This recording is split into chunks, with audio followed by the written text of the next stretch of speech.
Broadcast is now starting. All attendees are in listen-only mode.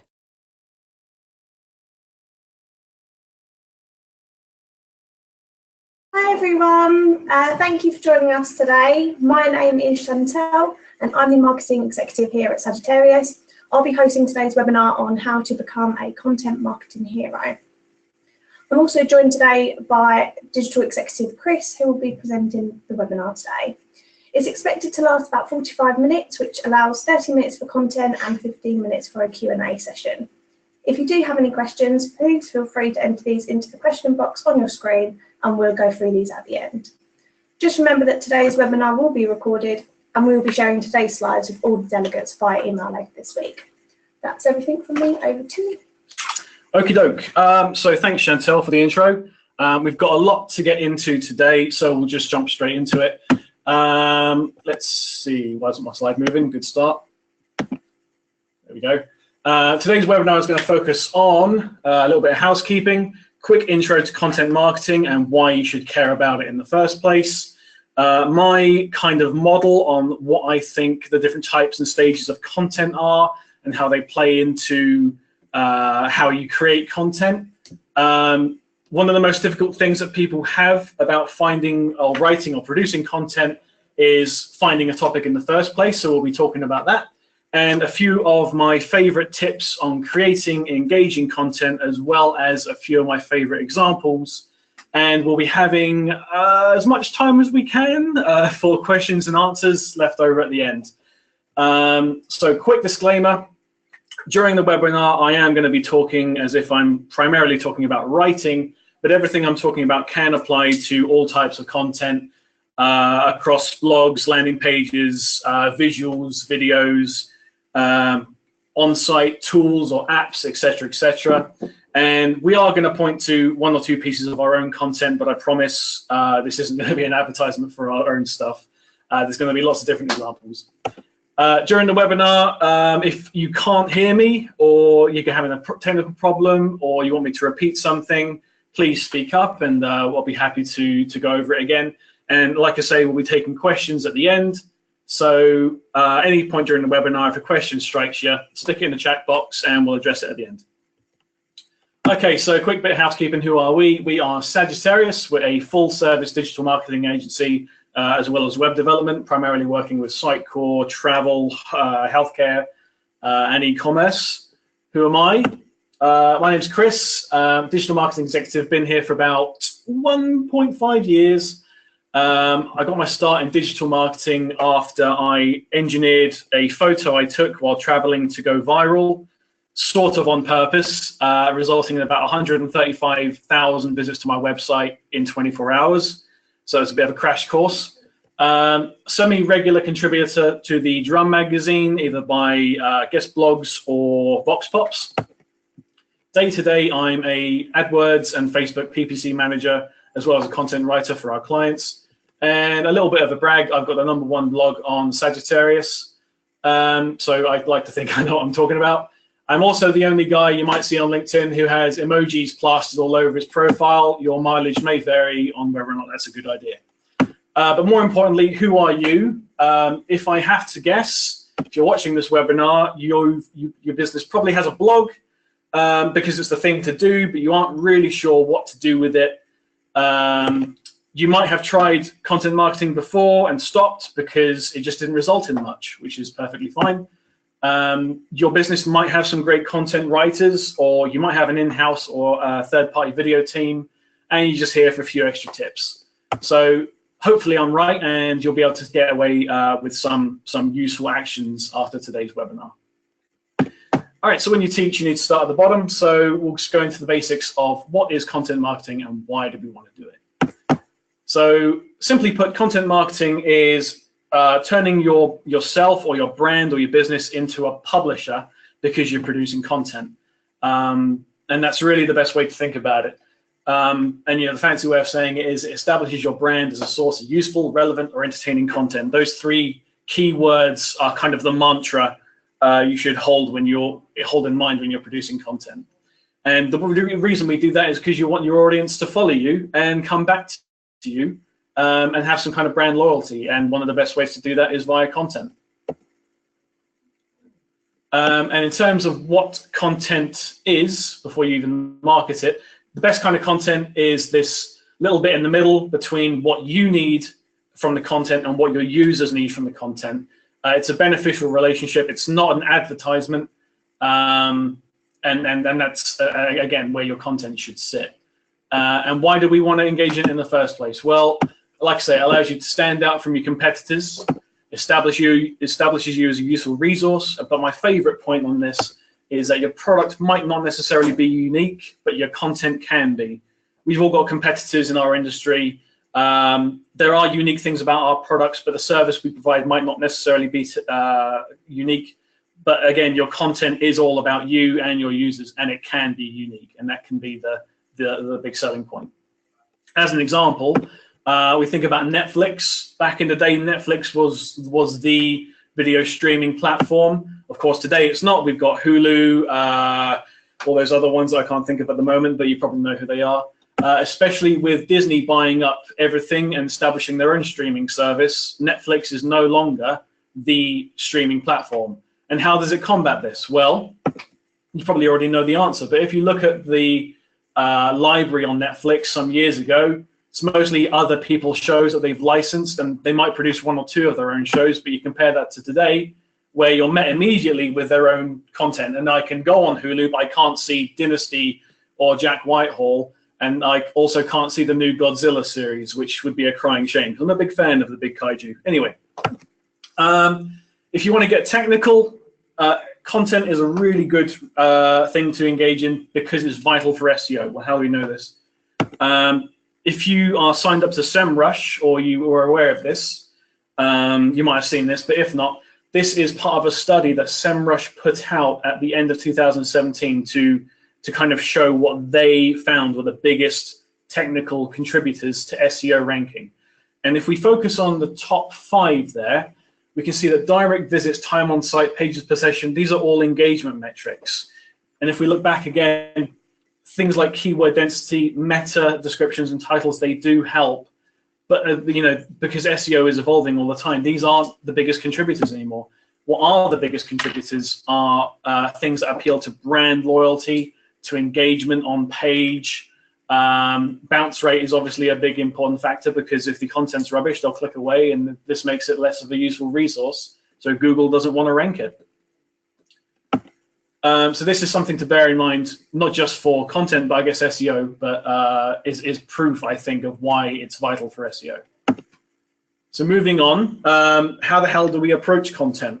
Well, it's pretty simple, really. You kind of want to break it down into different stages. So what do we want from content? The overall aim is people need to be aware of your brand, that first interaction. How do they discover you? People need to see that you're worthy of a repeat visit, not just in terms of service, but perhaps some content you provide.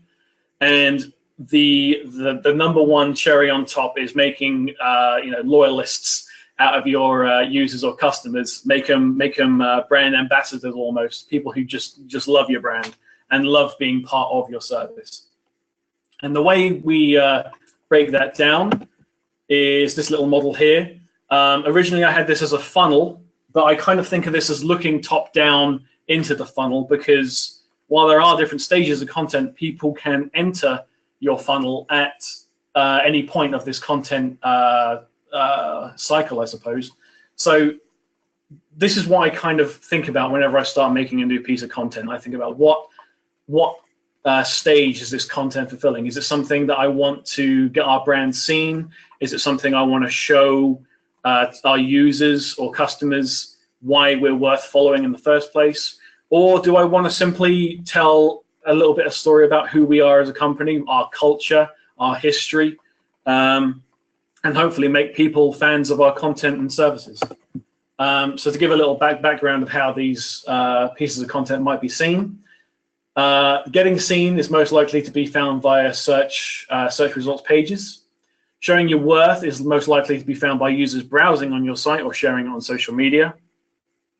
And telling your story, it's because it's kind of emotional storytelling. It's not something that's going to be found on Google, but hopefully, if it's engaging and interesting and entertaining enough, people will share it themselves.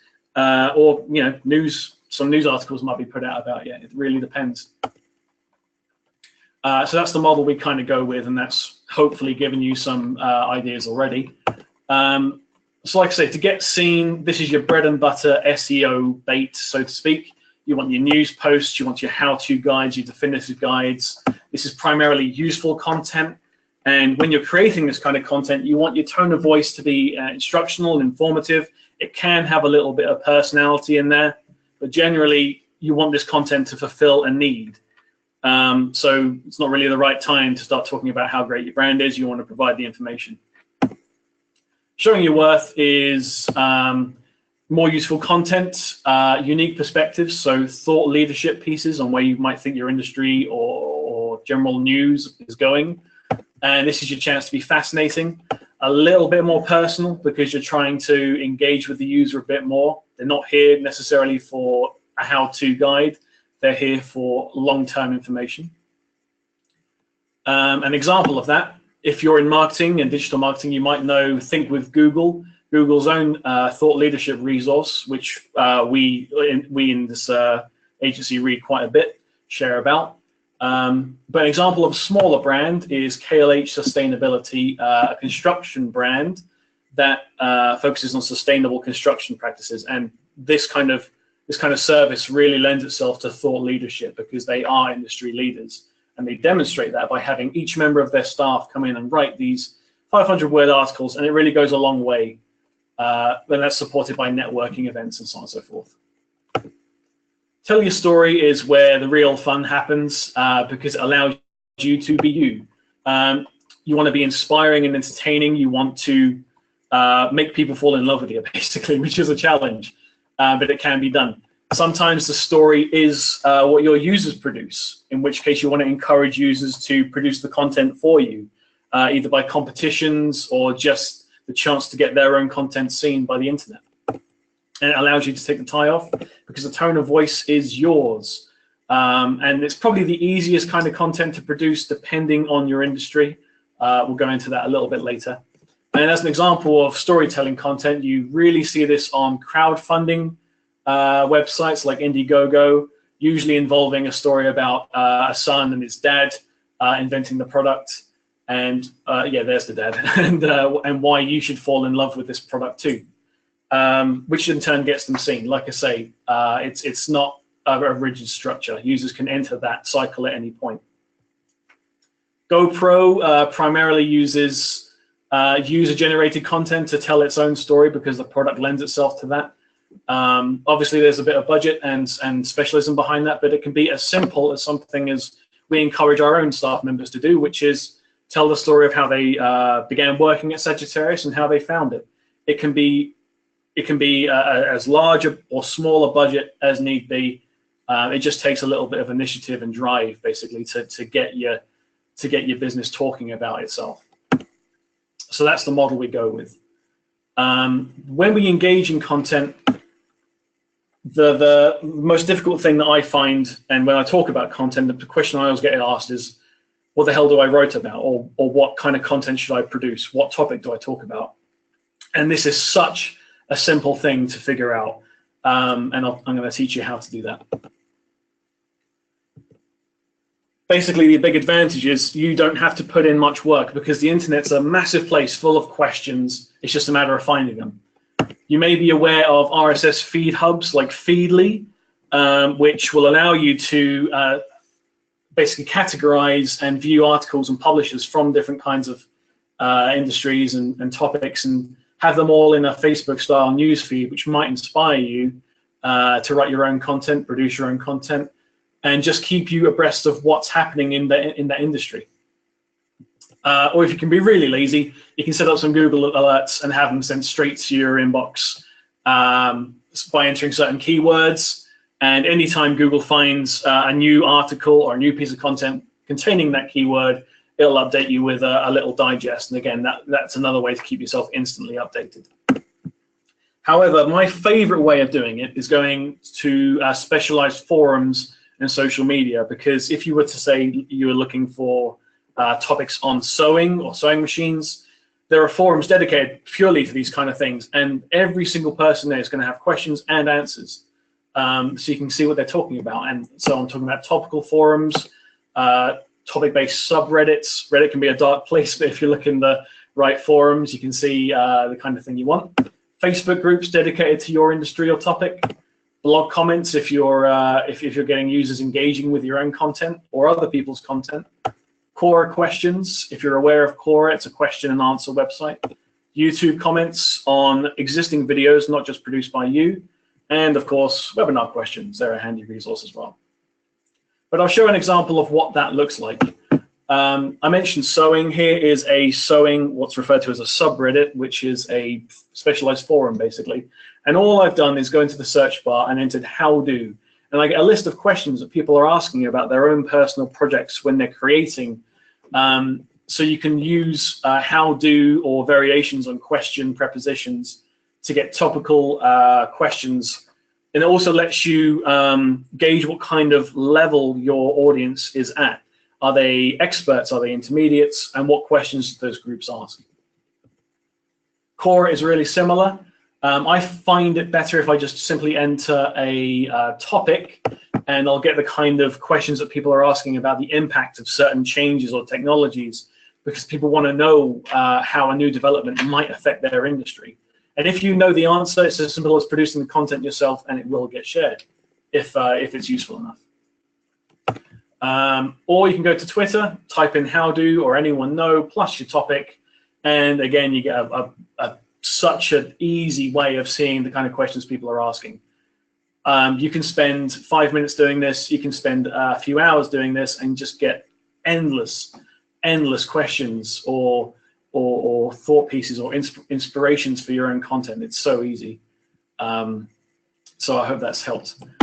Once you've got all these topic ideas, the hard part is actually producing the content. And in my experience, content marketing is always more successful with a content calendar, because it allows you to plan ahead. You're not going to lose that inspiration. You're going to get it down and tell yourself, I'm going to produce that bit of content in this date because that's the best time to do it. Everyone who's signed up to this webinar, by the way, is going to get this template we've produced for planning content. We've got different sheets for different months across the entire year. And the idea behind this is you can insert your topic ideas based on whether or not you think it's more of an awareness piece, if it's thought leadership or brand storytelling, and designate some authors if you have some people you can use as a resource, or just yourself. So everyone will receive that. Next up, a few tips on content creation, which again, you might struggle with, which hopefully some of these examples and pointers might help you with. Now, before you even begin, the first thing you want to do is an audit of your content. And if you've got Google Analytics or any kind of analytics platform built into your website, you can do this quite easily. Here's an example of what you might produce. You might have a series of landing pages, how-to guides, brand storytelling blogs. Have a look at when they were last updated, assess whether or not they need updating for new information. This is something we do, revisit old content and update it so it keeps relevant and keeps ranking. Assess the bounce rate, because you want to see if people click off immediately, and the duration to assess how engaged your users are. If they drift around and see other sites, other pages on your website, that might also be an indicator that that content has inspired them to learn more about you or other services you provide. And of course, you can put some notes down.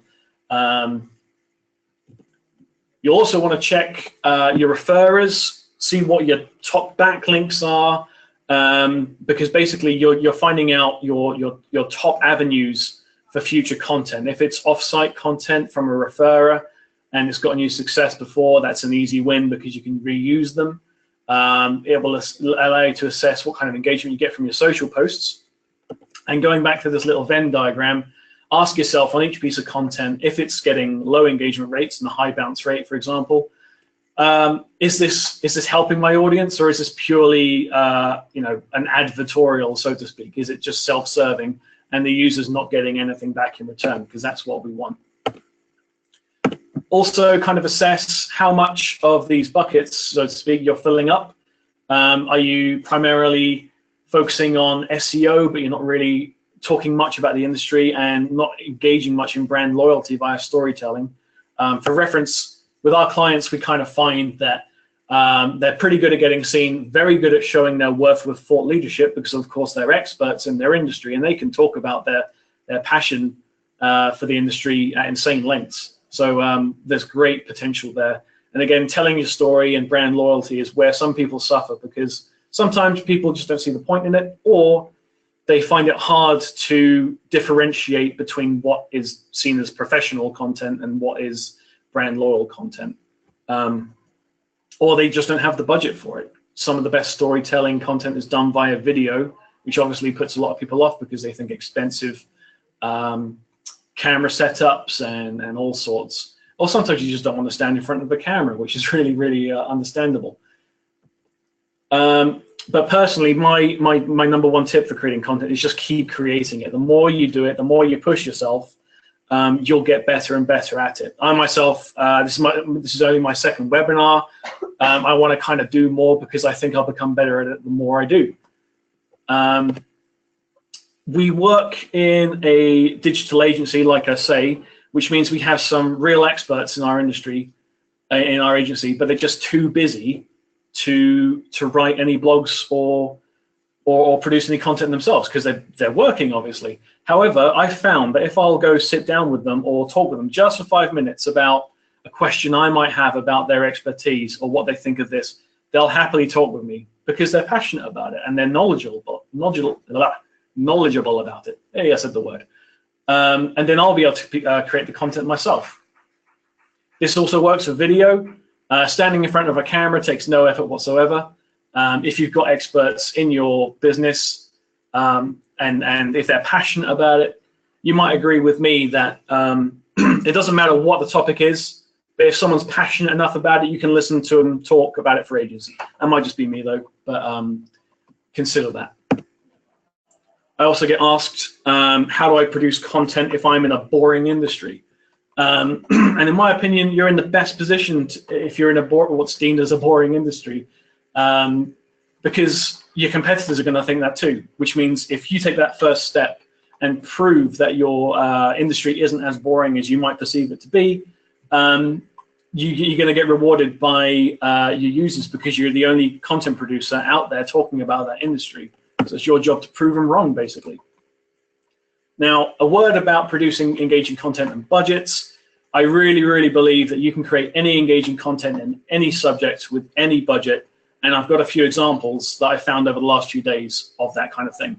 So, for example, we've got this local butchers who have produced this 30-second little video. I'm just going to let this play because I love this kid, and pay attention to how, I want to say unprofessional it is. The kid isn't trained. It's filmed with a smartphone camera, but then also look at the engagement. Hi, my name's Tom Taylor, and my dad owns Taylor Mints. I want to let everyone know that we have launched our brand new website. We think it's great, so you'll think it's great too. So go and check it out at yourbutchers.com. We are very proud to support Kent farmers and sell Kentish meat. We are Kent's #1 butchers, yourbutchers.com. This is the first video I've ever seen a butcher produce on social media. I've never seen it before, and obviously people are responding great to it. 11,000 views, nearly 400 likes, God knows how many comments. This isn't a paid post. This is purely organic, people sharing it because they find the content interesting.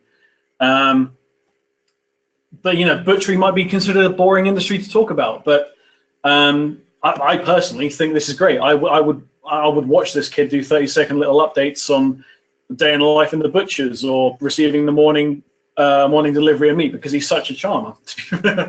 And people obviously respond to him. There's a chap called Mark who I'm connected with on LinkedIn, who's the only recruiter I know who walks around with a video camera and just films himself what he's doing and talking about the role. It's really, really simple. Or if you want to get the most extreme version of a boring industry, producing great content, this is a video about producing concrete, not producing content, finishing concrete for a patio. There's zero budget to this when it comes to the content.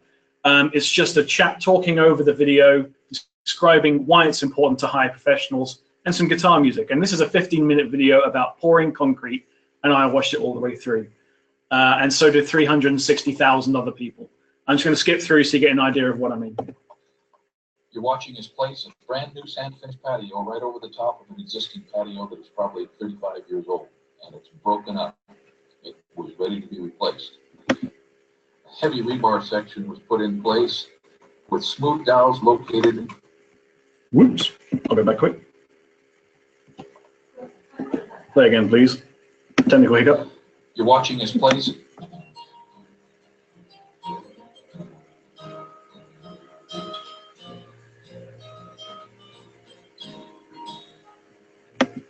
Then with almost anything else, timing is everything. You've got to understand when it's ready to strip and face if you've got to pull off some vertical.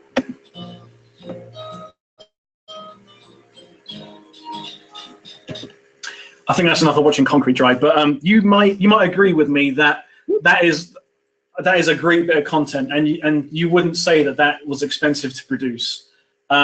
This guy has an entire channel dedicated to this, answering questions. For example, we can see in the middle there, what is a ribbon burner? And I'm absolutely staggered by the amount of views on this, because there can't be that many people that interested in concrete, but they are, because the content is engaging and spoken with knowledge and passion. And as an aside, these guys, because they have a YouTube channel, they also get to collect on advertising for each of these views, which can be quite a nice little money maker there as well. So this is just more reason to do it. A few more tips on creating engaging content. I mentioned it earlier with SEO bait, but educational and useful content is such a good first interaction and such a good resource and such a good bit of content for people to produce. And the philosophy you should have with this kind of thing is use your expertise to let people do what they already do, but in a better way. Make it easier for them, and they will come back to you because you're just a useful resource for them. And you can see that with banks producing mortgage calculators, any number of useful tools, buying guides for cameras. They want to be the definitive useful guide for people looking to buy a camera. Our own client, we didn't encourage them to do this. They just did it, and I think it's a great example of a checklist of things to do to your garden to protect it against the colder temperatures in autumn. And a nice silly example I found is Charmin produced an app that will tell you where the nearest public toilet is if you're in need of using one. And again, there's no advertisement here. It's just purely, hey, we produce this useful thing. It's beneficial to the users. It's a bit funny, so it gets shared, and it's useful to the business because it gets their brand out there. And news articles have been put out about this because it's such a entertaining bit of content. As for general tips, I always like content that showcases a bit of personality. And the reason I've got Yoda there is because when I produce my own blogs in-house, I litter them with little geeky references. I try and relate the situation I'm talking about to something that's happened in my own life. And I want to make it fun to be a reader of my blogs. And I know this is working on a really small level, because whenever we get a new employee come in and they meet me, they sometimes say, oh, you're that Kris, because they've done the blog. They've read our blogs to get a little info on the company before they join. So my content stands out. And if you've got the confidence to be yourself in your own content, people will remember that. Another example is Innocent on social media. Lots of brands I see are being a bit cheeky, being a bit funny and entertaining, and using memes and the kind of content that their own users talk about. They're basically making it fun to be a fan because they're bringing it down to their own level and just being an entertaining tweeter. I was a fan of this tweet they put out for Penguin Awareness Day. Useful, I suppose, but you get an idea. They're always talking to their fans, and the fans get to be in on the joke, which makes them want to engage more with them. I don't drink Innocent drinks either. I just think this is a great example. So let's see. Another bit of content type I suppose I'm a fan of is, I suppose it could be advertorial, but again, if it's got that benefit for the user as well as yourself, you can get away with calling it genuinely useful content. It works well with influencers, native marketing, native advertising rather, programmatic. And an example of that is this article I found some months ago. I was Googling how to be more like Tom Hardy. No, I wasn't, I just saw it on Facebook. And I swear it's an ad for shearling coats, because the photos they use have this great image of him in the shearling coat. There's constant links to go buy shearling. It may be, I want to say innocent. It may be that the person just wanted to talk about Tom Hardy and shearling coats, but there may be some paid promotion in there. And depending on where you are in the world, there may be certain laws about that in terms of disclosing whether or not a piece of content is a paid promotion. So do bear that in mind when engaging in that yourself. If anyone does want to learn how to be Tom Hardy, by the way, this is a really good article. Experiment with your content. Like I say, if you've not done any kind of storytelling content before, or you've tried content marketing before, and it's not worked for you, try it again. Audit your content, see what may have gone wrong, what may have gone right. Give voices to staff members who aren't usually featured, people who don't think they're good blog writers, or people who have never written a blog or starred in a video or anything like that. This is your chance to introduce your brand, your people, being the key word, to your users and your customers. And my favorite money-saving tip is repurposing your content. While you're auditing your content, think about how you might repurpose it. A client of ours, for example, has a YouTube channel that showcases all sorts of different things, and we talked to them about editing those hours of content into a 30-second sizzle reel, and that formed the basis of a social marketing campaign. And again, zero budget. No new footage was filmed. It was simply downloading what they already had and putting it together in an editor. A really cheeky one, but one that works really well, is repurposing written content into video. Because written content and video are different things. You can be more conversational. People might respond differently to video as opposed to writing. But it's already pre-written for you. All you got to do is stand in front of a camera, which is a tough bump to get over, I'll grant you. But the more you do it, the more you get used to it.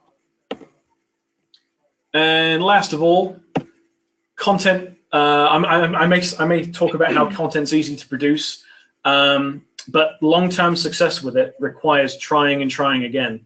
If you've tried it and failed, try again. I mean, it's as simple as that, really. I can understand if you're trying something new and it's not worked for you the first time, it can be off-putting, which is something I've seen a lot of clients do. They say, well, we tried it before, but we didn't see success. Okay, so audit it, try again, do it better next time. And the reason I say it requires a long-term investment, not necessarily talking about money, but more time, because success with content isn't going to come overnight.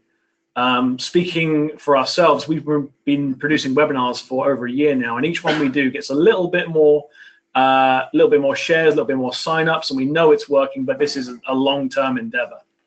But if you have faith in your own content, others will too, and that's how I view content marketing in general, basically. So now I think we've got time to open it up to questions. Yeah, thank you, Kris. That was really insightful, and I'm sure everyone learned quite a lot. We've had quite a lot of questions, but just as a quick reminder for those of you that signed on late, this webinar has been recorded, and we will be sending the slides and the recording out to you in the upcoming days. We've had quite a few questions, so I'm just going to work through a couple to start with.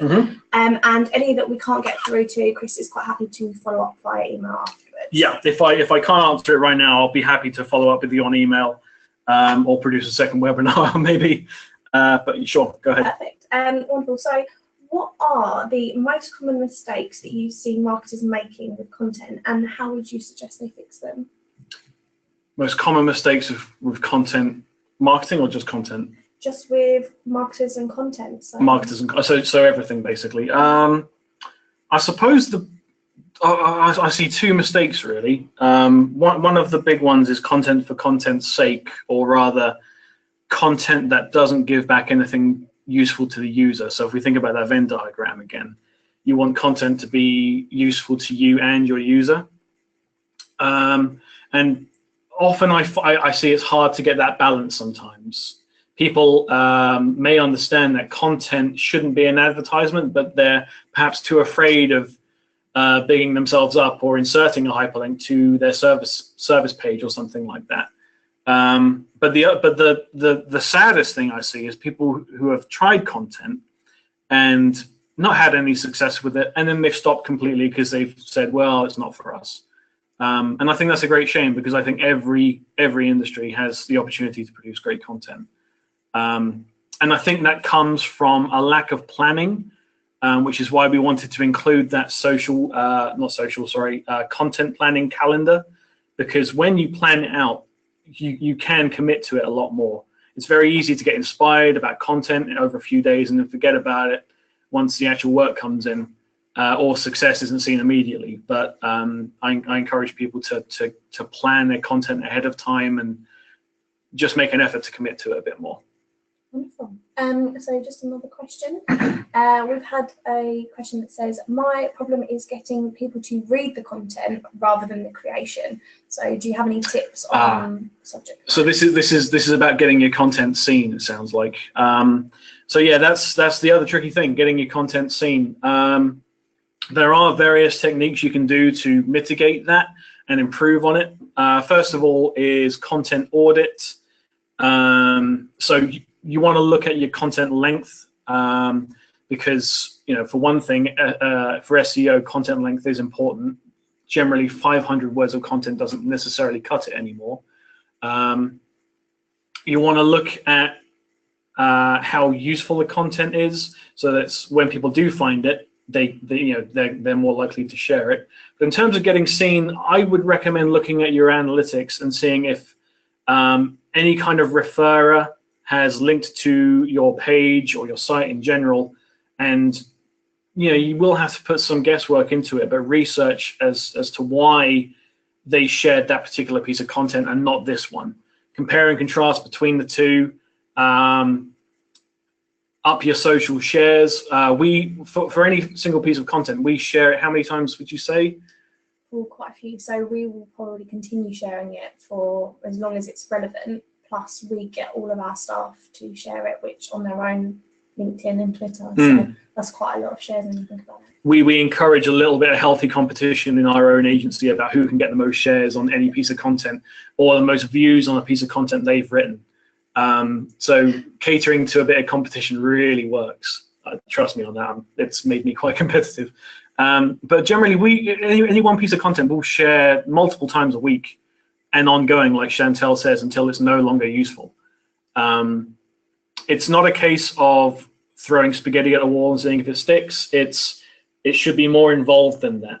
And the biggest advice I have, or the most useful advice, I suppose, is audit your existing content and produce more of it. And if you get lucky and one piece of content engages and resonates with people, audit that and see what made that successful, and keep hitting that hammer, I suppose. But let me know if that's not answered your question. Email me and I'll be happy to elaborate. Perfect. I think we've got time for one more question. So do you have any tips on how we can make content more exciting or more storytelling content in an industry that has heavy regulations and laws? Oh, wow. So I guess the best thing I can offer there is, if you are in an industry that has heavy regulations or restrictions on what kind of thing you can produce, you've probably got some legal advice you can get. And if you're able to, I would speak with them and try and get an idea of what would be acceptable. And this might be, yeah, in terms of legality, it's a minefield. So I would actually suggest going with the whole throwing spaghetti at a wall and seeing what it sticks method. So come up with lots of different content ideas and topics and vet them with your legal advisor or your legal team and see what they would accept. Chances are, in terms of storytelling content, you're not going to be able to be very personable because of the nature of your industry. But thought leadership pieces and useful resources are going to be all the more valuable in that case. So if you can't focus on storytelling content, simply don't. Put your efforts elsewhere, into where you can.